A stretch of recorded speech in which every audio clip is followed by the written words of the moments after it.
Hello ভাই brothers, কি অবস্থা সবার? আশা করি আপনারা সকলে অনেক বেশি ভালো আছেন। আপনি যদি 30 থেকে 40,000 টাকার মধ্যে একটি ফোন কিনতে চান, এই চিন্তায় যদি আপনি করে থাকেন, তাহলে আজকের ভিডিওটি প্রথম থেকে শেষ পর্যন্ত কন্টিনিউ করতে থাকুন।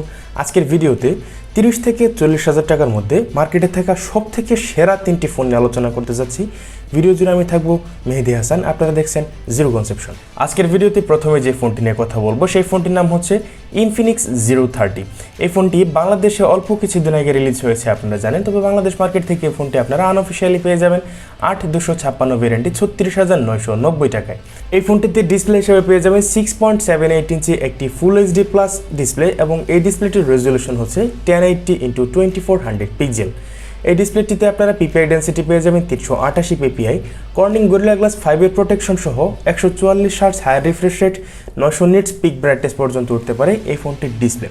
ক্যামেরা হিসাবে এখানে থাকবে ফোনটিতে ট্রিপল ক্যামেরা সেট আপ, 108 মেগাপিক্সেলের একটি মেইন শুটার, 13 মেগাপিক্সেলের একটি আলট্রা ওয়াইড ক্যামেরা এবং 2 মেগাপিক্সেলের একটি ডেপথ সেন্সর পেয়ে যাবেন।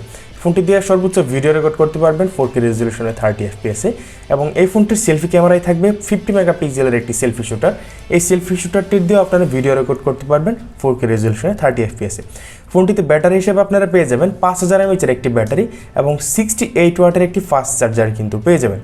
ফোনটিতে অপারেটিং সিস্টেম হিসেবে থাকবে অ্যান্ড্রয়েড 13 এবং মিডিয়াটেক ডাইমেনসিটি 80206 ন্যানোমিটার ট্রানজিস্টর এই গেমিং প্রসেসরটি কিন্তু থাকবে, এবং জিপিইউ হিসেবে থাকবে মালি G77MC9 এই জিপিইউটি, এবং স্টোরেজ হিসেবে এই ফোনটিতে পেয়ে যাবেন 256 জিবি এবং স্টোরেজ টাইপ হচ্ছে UFS 3.1।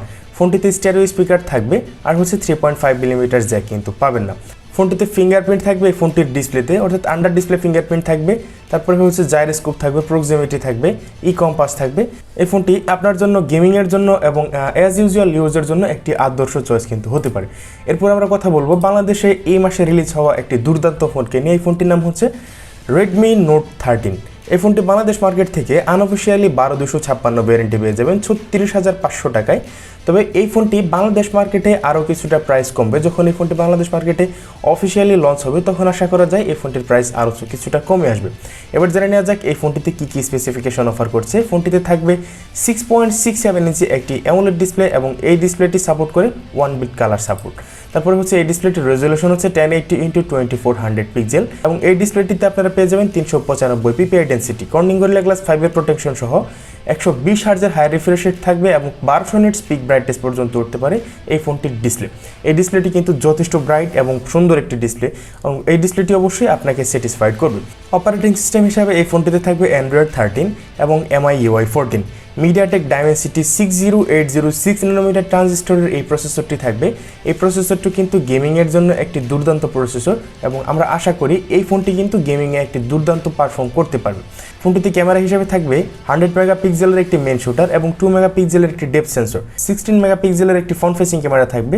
ফোনটি দিয়ে সর্বোচ্চ ভিডিও রেকর্ড করতে পারবেন 1080p-তে 30 এফপিএসে, এবং সাউন্ডের কথা বলতে গেলে এখানে স্টেরিও স্পিকার থাকবে এবং 3.5 মিলিমিটার জ্যাক কিন্তু এখানে থাকবে। সব ধরনের কানেক্টিভিটি সিস্টেম কিন্তু থাকবে, এবং ফিচার্সের কথা বলতে গেলে এখানে জাইরোস্কোপ থাকবে, প্রক্সিমিটি থাকবে, অ্যাক্সিলোমিটার থাকবে। এই ফোনটির সাইডে থাকবে এই ফোনটির ফিঙ্গারপ্রিন্ট এবং জাইরোস্কোপ এই ফোনটিতে থাকবে। 5000 mAh একটি ব্যাটারি থাকবে, এবং 33 ওয়াটের একটি ফাস্ট চার্জার কিন্তু থাকবে এই ফোনটির বক্সে। এই ফোনটি আপনারা অফিসিয়ালি লঞ্চ হওয়া পর্যন্ত অপেক্ষা করতে পারেন, তখন আশা করা যায় এই ফোনটির প্রাইস অনেকটাই কমে আসবে। এবার সর্বশেষ কথা বলবো স্যামসাংকে নিয়ে। স্যামসাংয়ের এই ফোনটি একমাত্র ফোন যে ফোনটি একাধারে গেমিং, ক্যামেরা আর হচ্ছে ডিসপ্লেতে একদম আদর্শ একটি ফোন কিন্তু হতে পারে আপনার জন্য। মানে ওভারঅল এক কথায় বলতে গেলে এই ফোনটি আপনার জন্য একটি অলরাউন্ডার ফোন। ফোনটি বাংলাদেশ মার্কেট থেকে আনঅফিসিয়ালি 128 জিবি ভ্যারিয়েন্টে পেয়ে যাবেন 31,000 টাকায়, এবং 8256 ভ্যারিয়েন্টে পেয়ে যাবেন 34,000 টাকায়। এবার জেনে নেওয়া যাক কী কী স্পেসিফিকেশন অফার করছে স্যামসাং আমাদেরকে এই ফোনটি থেকে। ফোনটিতে ডিসপ্লে হিসেবে পেয়ে যাবেন 6.6 ইঞ্চি একটি সুপার অ্যামোলেড ডিসপ্লে, এবং এই ডিসপ্লেটি সাপোর্ট করে 16 মিলিয়ন কালার। ফোনটিতে পিপিআই ডেন্সিটি থাকবে 390 পিপিআই, এবং এই ডিসপ্লেটির রেজলিউশন হচ্ছে 1080x2340 pixels. Corning gorilla glass 5 এর প্রোটেকশন সহ 120 হার্টজের হায়ার রিফ্রেশ রেট, এবং এই ডিসপ্লেটি 1000 নিটস পিক ব্রাইটনেস পর্যন্ত উঠতে পারে, যা কিন্তু যথেষ্ট উজ্জ্বল, এবং সানলাইটে এই ফোনটি আপনারা খুবই আরামসে ইউজ করতে পারবেন।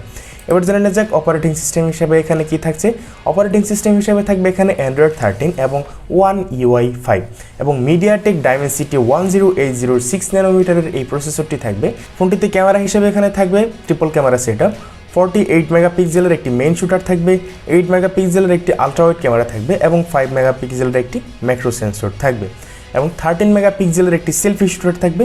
এই ফোনটি দিয়ে যারা ভিডিও করতে চান এবং সুন্দর একটি ক্যামেরা ফোন চান তাহলে কিন্তু এই ফোনটির দিকে আসতে পারেন। ফোনটিতে ভিডিও রেকর্ড করতে পারবেন 4K রেজলিউশনে 30 FPS সর্বোচ্চ। আর সাউন্ডের কথা বলতে গেলে এখানে স্টেরিও স্পিকার থাকবে, 3.5 মিলিমিটার জ্যাক থাকবে না। এখানেও সব ধরনের কানেক্টিভিটি সিস্টেম থাকবে। ফিঙ্গারপ্রিন্ট থাকবে এই ফোনটির ডিসপ্লেতে, অর্থাৎ আন্ডার ডিসপ্লে ফিঙ্গারপ্রিন্ট থাকবে এই ফোনটিতে। সেই সাথে থাকবে জাইরোস্কোপ। এই ফোনটিতে থাকবে 5000 mAh একটি ব্যাটারি এবং সেই সাথে এই ফোনটিতে আপনারা 25 ওয়াটের ফাস্ট চার্জিংয়ের সাপোর্ট কিন্তু পেয়ে যাবেন। তবে ফোনটির বক্সে কোনো চার্জার থাকবে না, আপনাকে আউট অফ দি মার্কেট একটি চার্জার অবশ্যই কিনে নিতে হবে। সো গাইস, আজকের ভিডিও এ পর্যন্তই। এই 3টি ফোনের মধ্যে আপনার কাছে কোন ফোনটি সবথেকে বেশি ভালো লেগেছে অবশ্যই আমাদের কমেন্ট বক্সে জানাতে ভুলবেন না। আপনাদের সাথে দেখা হচ্ছে নতুন কোনো ভিডিওতে। সে পর্যন্ত অনেক বেশি ভালো থাকবেন। বিদায় পৃথিবী।